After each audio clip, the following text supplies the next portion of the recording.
I love studying chemistry here in the laboratory with all the beakers and burettes and fancy sounding chemicals, but I also love studying chemistry outside the laboratory. Out there, we can study rocks, many of which are made of ionic compounds. We can study the oceans, which contain huge amounts of dissolved ionic compounds and animals that live in it. And we can study the atmosphere, which doesn't really contain ionic compounds, but it is chemistry. Fun fact about me, I got my master's degree in geochemistry because I love it that much. To me, the stuff outside is just more chemistry than I can. Another fun fact about me is that I have a mineral collection, which I've accumulated over many years of traveling around looking at rocks and different things. And I love minerals because they not only make cool crystal structures, but they're also ionic compounds. And so that is the focus of this episode. Hello, everyone, and welcome to AP Chem Unit 2.3, which is Ionic Compounds and Their Properties. I'm Mr. Rudolph. In this episode, we're going to look at some ionic compounds. We're going to look at the models that represent ionic compounds. And finally, we'll look at a bunch of multiple choice and free response questions that'll get you ready to help ace this portion of your AP exam. So let's get started.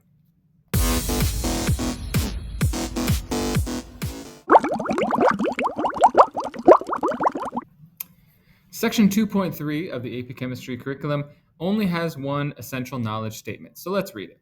The cations and anions in an ionic crystal are arranged in a systematic periodic 3D array that maximizes the attractive forces among cations and anions while minimizing the repulsive forces between each other. So that's it. Everything we're doing today is all about that. So we've previously learned that atoms can gain or lose electrons and become either cations, which are smaller than their original ions, or anions, which are bigger than their original ions. Okay? And we've also learned that typical elements form typical charges based on their spot on the periodic table. So, for example, all of the ones over here are going to make +1 charges, the alkaline earth metals +2, and over here we have the anions, the halogens, and the chalcogens and nitrogens column there as well. Okay, now ionic bonding, we have a brief intro to already. Ionic bonding is what results from the net attraction between oppositely charged ions closely packed together in a crystal lattice. So what happens is, if I'm a cation, I'm going to be attracting from all directions anything that's negative or an anion.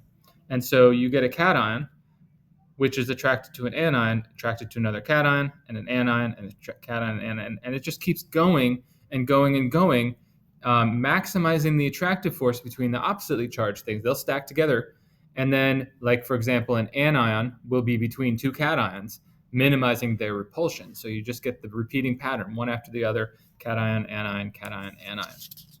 And that's something you're going to look for in some of our drawings, because you'll be asked which one represents an ionic compound. You want the ones where they're repeating.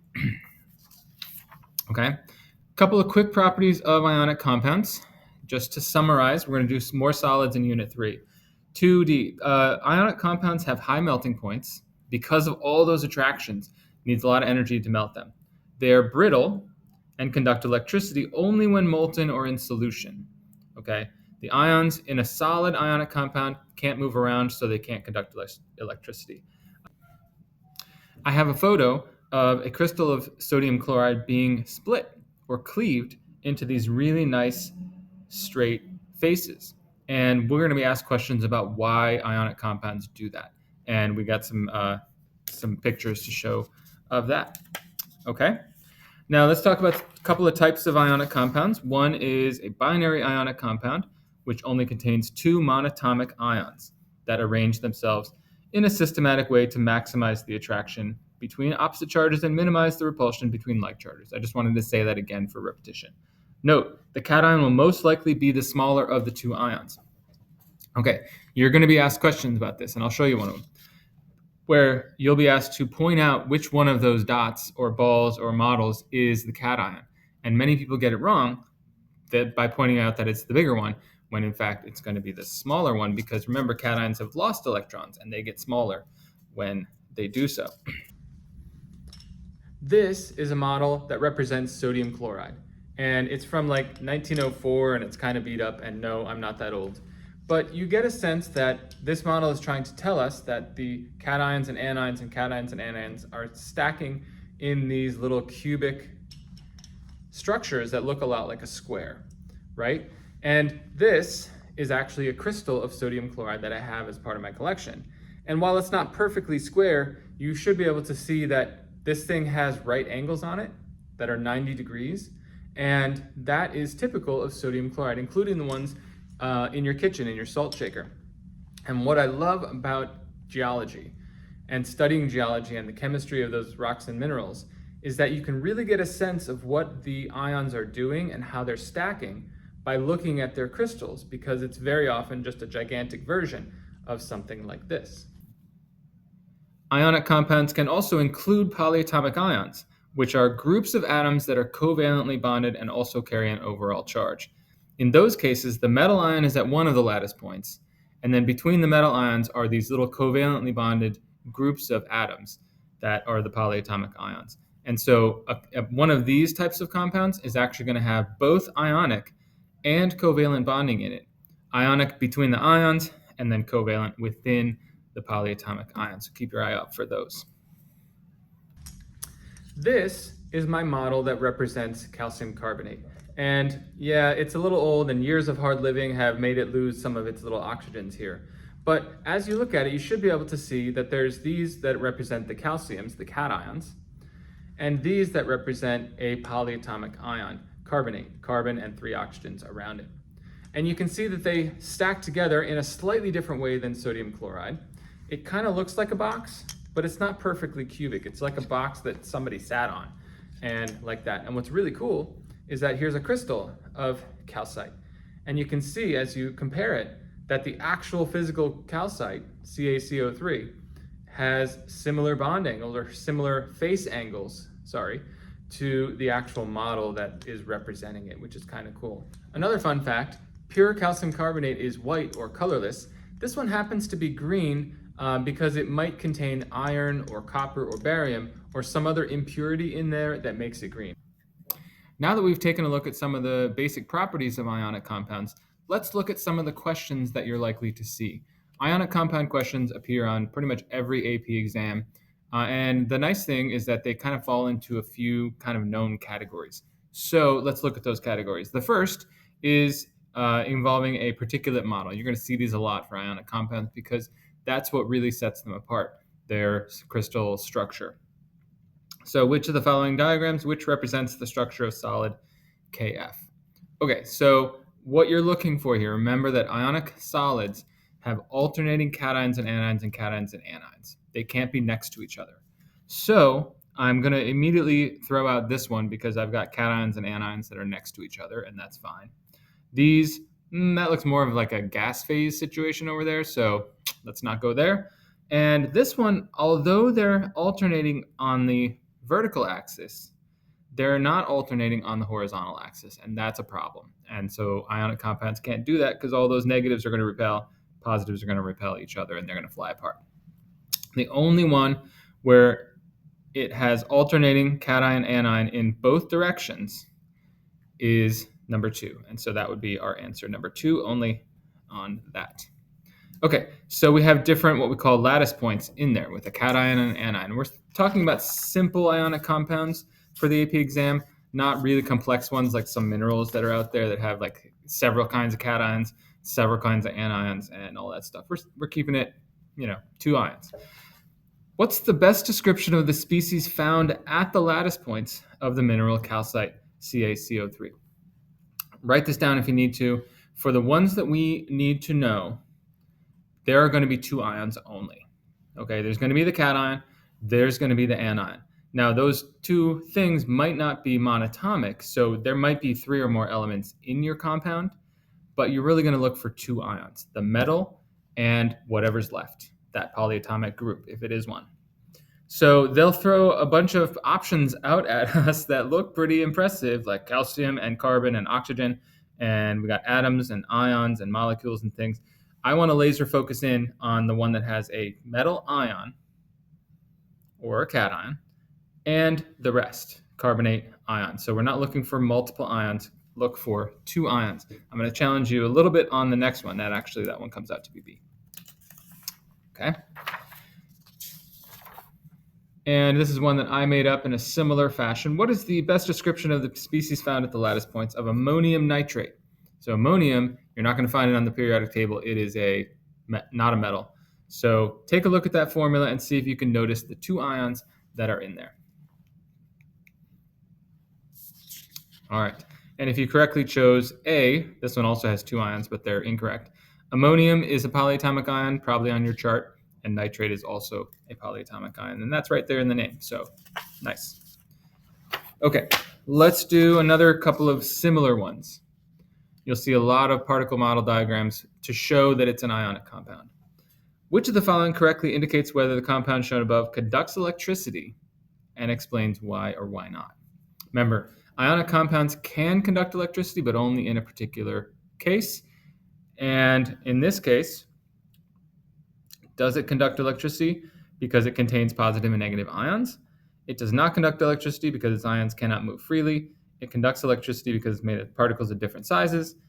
It does not conduct electricity because there are small spaces between the particles. So some of these are true, like they have different sizes. There are small spaces, but that has nothing to do with whether it can conduct electricity.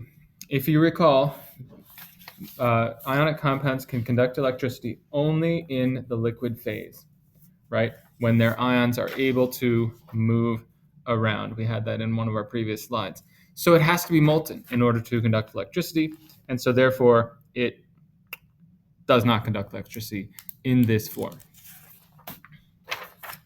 Take a look at the next one, kind of an opposite situation here. We'll pause the video and see if you can guess whether this one conducts electricity or not. Back here in a second. Okay, and if you chose letter C, then congratulations, because this one, you can see there's spaces between them. It's kind of showing that it's melted and in the liquid phase, which means it will conduct electricity because the ions are free to move around. All right. Very good. Now, back in the day, as in a couple minutes ago, we looked at that picture of the salt crystal being cleaved along a plane. This happens on very straight planes, and we need to know why it happens on such straight planes. A lot of ionic compounds exhibit this, at least in one direction and maybe more than one direction. And why does this occur? This occurs because, let's say I have my ionic compound, and it's positive is the negatives, and I hit it with a razor blade or hit it with a hammer or something like that, and a whole series of these ions shift. And they don't even have to shift very much. If that whole section just jumps down a little bit, then the cations can be next to each other as opposed to anions. And so they would repel each other, and everything along here would be repelling each other, and they would fly apart with a lot of force. So the particle level diagram above best explains which properties, and that would be brittleness, which is letter C. The whole plane of them shifting down and then flying apart. You'll see this is a pretty common question, so I brought another one. When a stress is applied to a crystal of an ionic compound, as shown above, the planes of the ion slide and separate due to the alignment of like charges. Which of the following characteristics of the crystal is represented? They really want you to know its brittleness, its cleavage, however you want to say it. That's a common term for the brittleness of ionic compounds. As a special bonus today, I've brought an FRQ to share with you that includes very popular questions that you're very likely to see on an AP exam. And we're going to start with this one. This is actually a short form FRQ. You may know that the AP Chemistry exam is going to have 3 long form FRQs with 10 points each and 4 more short form, and that's what this one was. So I modified it because I made it my own. But here we go. We have this ionic compound. The picture above shows the structure of crystal of potassium bromide. Okay? We were told to correctly identify which ion is represented by A and which one is represented by B. And a lot of people ended up getting this wrong because partly because they paid attention in our unit on periodicity. And they said, oh, potassium is on the left side of the periodic table, so it must be a bigger atom. And bromine's way over on the other end of the row, and we know that they get smaller as you go across the row. And that is true when you're talking about atomic size, but not when you're talking about ion size. Because remember, cations shrink when they lose electrons, anions expand when they gain electrons. So it actually very often, most of the time, gets flipped. So a lot of people said that was potassium and that was bromine, but in fact it's the reverse, because bromine is the anion, that's the cation. Okay, so be out on the lookout for that kind of question. That's probably going to happen. And to save some time, since we already did electron configurations, I actually wrote out the electron configurations for potassium ion and bromide ion. But note, you may be thinking, why doesn't this one end in 4s1? Because that's what potassium does. But remember, it's lost its electron. That has actually made its way down onto the bromine, which would normally end with P5. But in fact, now that it's gained an electron, is now P6. So if you need a refresher on electron configurations, you can head back a few videos and check those out. Okay, and this is just a reminder. Looking at our diagram from before, I actually labeled the irons, the metals being the smaller ones, and the bigger ones being the non-metals. So just keep that in mind, make a mental note or a physical note, whatever you want. All right, big one. Something like this. You're probably going to see a box somewhere on your FRQs. In the box below, draw a model of the solution that results after potassium bromide is dissolved in water. Include at least one of each type of ion as well as enough water molecules to show the dissolving process. All right, let's talk about what it should look like. What am I going to draw here, and how pretty does it have to be? Let's take a look at a good example and a not good example, and then we'll draw ours. So when a ionic compound gets dissolved, it gets picked apart by the water molecules. I like to think of the water molecules like little piranhas, right? Each water molecule doesn't get the whole thing, but each one will take a little bit of it. They swarm around the ions and they lift them off into the solution. And once they're in solution, those water molecules actually surround the ions, because remember that water molecules are polar. They have a positive side with the hydrogens and a negative side with the oxygen. And so the positive side will actually orient themselves all around the ion, because remember, ions attract in all directions. So they swarm and they create a little grouping around each ion. Anions get the hydrogen side, cations get the oxygen side, because oxygen side is more negative than the hydrogen side. So we have to draw a picture that shows the ions floating separate from each other, but also surrounded by water molecules. And we need to know that the ions are appropriately sized, that there are either 4 or 6, that's what we're looking for, molecules around each ion, and the water molecules are in the correct orientation. This is usually a 3-point question, so you want to get a point for all 3 cases. Let me show you an example that I found that doesn't get all 3 points.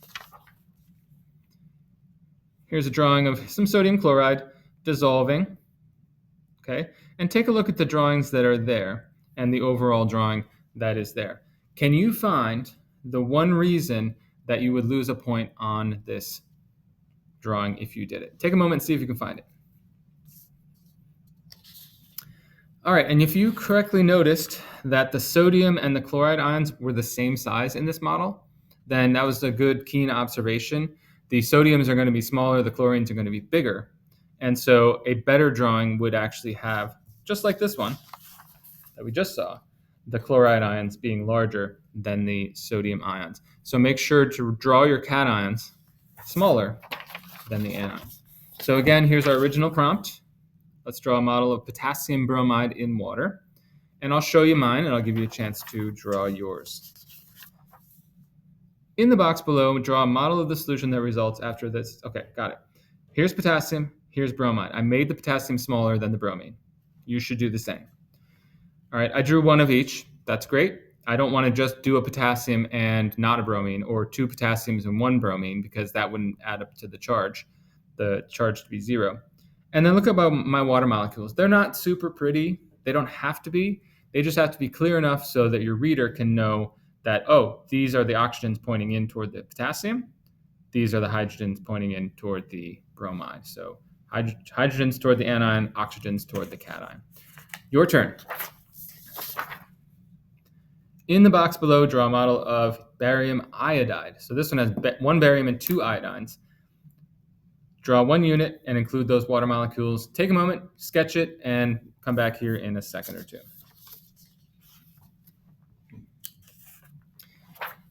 Let me show you mine. Yours might be slightly different in terms of where you positioned everything, but it should have one barium and two iodines with their charges, barium being smaller than the iodines, and then the water molecules this way pointing in and this way pointing out. So take a moment. You are very, very, very likely to see a drawing like that question on your exam. All right, I got one more little multiple choice for us to finish off. The diagram above shows a particle in aqueous solution. Which of the following statements about the particle is correct? Is it a cation? Is it an anion? Is the charge of the molecule can't be determined because water molecules have no charge? Or the particle must be a cation because it's probably smaller than its anion? Take a moment, take a guess, see what you think about that one. Okay, we're back. And I can see that this ion, whatever it is, has 4 water molecules with their hydrogens pointing in. That's the positive side of the water, so this must be an anion. And so that makes choice B, another common type of question on your AP exam. All right, guys, we hit a lot of stuff on today's episode. I hope you found it helpful, and I hope you feel confident approaching any exam that you have and knowing that you're going to see some ionic compound questions. If you have questions for me, send them to me in the comments. And in the meantime, happy studying and have a great day.